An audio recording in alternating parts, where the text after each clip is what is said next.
PSL के season से पहले तक आप टॉप 10 बैटर में भी थे और आपकी जो लास्ट एक कोयटा ग्लैडिएटर ने टाइटल जीता उसमें भी आपकी 550 थी, बट अनफॉर्चुनेटली लास्ट 2 सीजन में हम नहीं देख पा रहे आपको। क्या रीज़न आपको लगती है?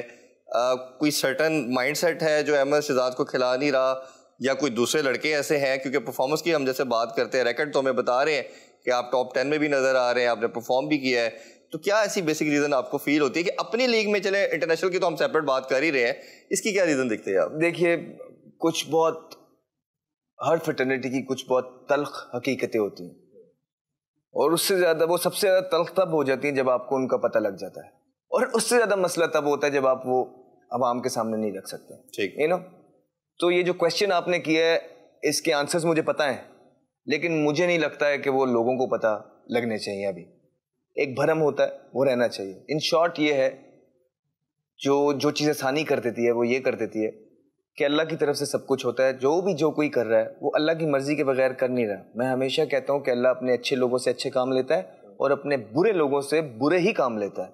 तो बस हम दर्द के ये बोलते हैं कि अल्लाह हमसे हमेशा किसी का भला ही करवाए, कभी ऐसे काम ना करवाए। और जहाँ तक ये चीज़ें हैं, ये वक्ती हैं, ये चली जाएंगी। ये मतलब मुझे ना रखना, प्लेटफॉर्म ना देना, परफॉर्मेंसेस मेरा पीएसएल में मुझे नीचे करना, हर एक चीज़, ये प्लानिंग्स, ये ख़त्म हो जाएंगी। फिर ये क्या करेंगे? आप ये सोचें कि यू नो, जब मैं ये सारी चीज़ों को कॉन्कर करके पाकिस्तान की तरफ से खेल जाऊंगा, तो वो जो लोग इतना जत्था ये सारी चीज़ें कर रहा है, कितना अपसेट होगा। तो थोड़ा सा जब आपका नाम बड़ा होता है ना, आपके दुश्मन भी उसी हिसाब से बनते हैं, और जब आपका नाम बड़ा होता है तो फिर वो दुश्मन भी पावरफुल हो जाते हैं जी।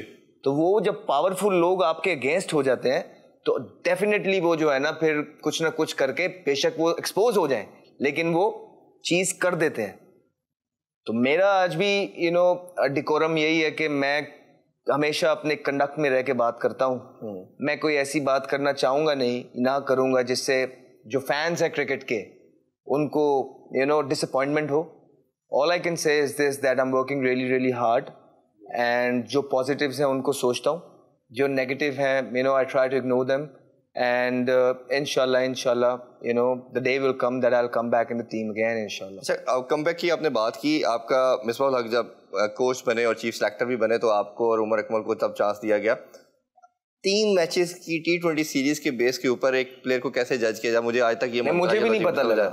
तो वो 3 मैचेस के अंदर उन्होंने पहला स्टेटमेंट ये दी कि जी हमने ये रखा और इन लड़कों को हमने, हमारे ये प्राइम प्लेयर थे और अभी भी हम समझते हैं कि ये हमारा सबसे बिगेस्ट टैलेंट है। जो उनकी पहली press conference, I still remember that, उन्होंने कहा जी आप दोनों को चांस मिला। बट ओबियसली जब एक प्रेशर होता है और 3 मैच और T20 तो क्रिकेट ऐसे है कि आपने आगे चलानी है, आपने इनिंग्स तो बिल्ड क्या करना है, आपने तो ओबियसली एक चांस लेना है ना जी। T20 के अंदर तो आपने एवरी सेकंड बॉल आपने हिटिंग की तरफ जाना है, तो आपके चांसेस भी उतने ज़्यादा बढ़ जाते हैं।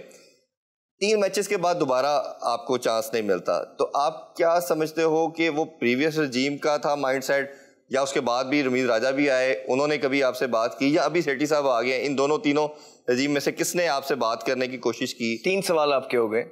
पहला सवाल आपका ये था कि जो श्रीलंका यहाँ आई 3 T20 की बेस वहाँ पे मैं 50 की एवरेज के साथ परफॉर्मेंस करके पीएसएल में टीम में जगह बनाई। आखिरी 6 बड़े मैचों में क्वेटा ग्लैडिएटर्स के लिए 5-50 किए, फाइनल जीते, चैंपियन कराया। उसकी बुनियाद पे मेरा नाम आया और श्रीलंका यहाँ पे आई। हमें होम सीरीज में उन्होंने पहले 2 मैचेस हरा दिए, मीडिया ने क्रिटिसाइज किया, मैं बाहर हो गया। ठीक है, अब ये क्यों हो गया, कैसे हो गया, ये मुझे नहीं पता। ये उनसे जिन्होंने ये किया, जो प्रेशर बर्दाश्त शायद नहीं कर पाए, तो वो मुझे लेके गलत आए या उन्होंने मुझे बाहर गलत निकाला। ये दोनों में उन्हीं की गलती है। ठीक है, मैं उनको इतने सारे प्लेयर्स गिनवा देता हूं जो टीमों में आए, परफॉर्मेंसेस भी नहीं है, सीरीज भी हारते हैं, ठीक है, लेकिन वो बाहर नहीं होते। मैं आपको फिर 50 का वर्ड मैं इसलिए कहता हूं कि 50 मैचेस बहुत ज्यादा होते हैं जी। लोगों को आप एक रेपुटेशन पे लेके आते हैं, वो फिर खेलते हैं 50-50 मैचेस में, एक फॉर्मेट में उनके 1-1, 2-2, 50 होते हैं, लेकिन फिर भी वो बाहर नहीं होते। तो या तो आपने मुझे स्केपगोट बनाया, ठीक है, या तो आप वीक पड़ गए, या तो आपसे प्रेशर हैंडल नहीं हुआ, जो भी किया अच्छा नहीं किया।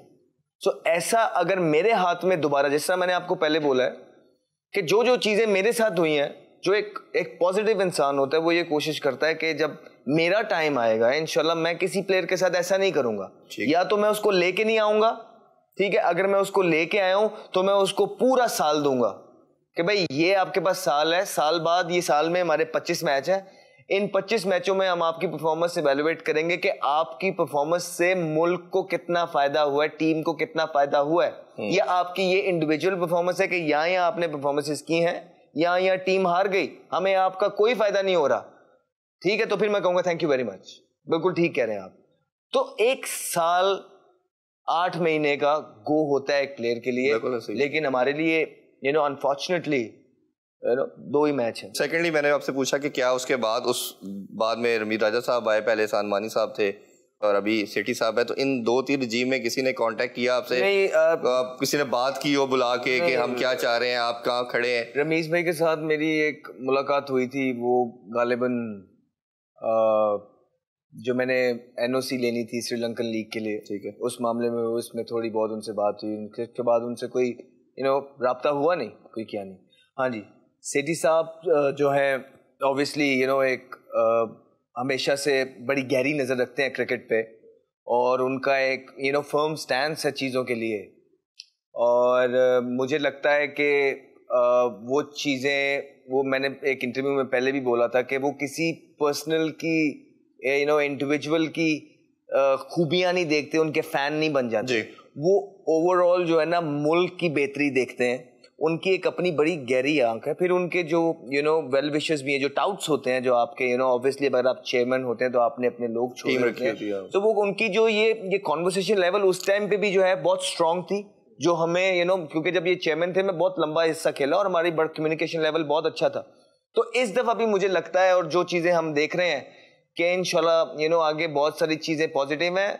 जिन हालात में उन्होंने टेक ओवर किया है वो कोई इतने पॉजिटिव हालात नहीं थे। अगर आप सीरीज वाइज देखें, अगर आप परफॉर्मेंसेस देखें, हमारी ज्यादातर क्रिकेट जो है हम सी टीम्स के अगेंस्ट खेल रहे हैं, और अगर हम पास में जाके देखें थोड़ा सा, तो हम न्यूजीलैंड से जो है ना होम सीरीज आ रहे थे, हम इंग्लैंड से होम सीरीज आ रहे थे, हम ऑस्ट्रेलिया से होम सीरीज आ रहे थे। हमें जो ये भी न्यूजीलैंड की टीम जिसमें 9 प्लेयर नहीं थे, वो T20 हमारे साथ जो है ना वो इक्वल कर रही है। वनडे क्रिकेट में जिनके 9 प्लेयर नहीं थे वो हमसे 10-12 रन से मैचेस हार रहे हैं। सो इन हालातों में उनका आना हुआ है, तो ये कोई आइडियल हालात नहीं है, but we've heard that he's a man of उनके पास जो नर्व्स हैं वो स्टील की हैं, और बहुत घिरे में वो चीज़ों में। एशिया कप आपके सामने है, टीम की परफॉर्मेंसेस जो है ना उस तरह की नहीं है जो चाहे, फिर आगे वर्ल्ड कप सर पे है जी।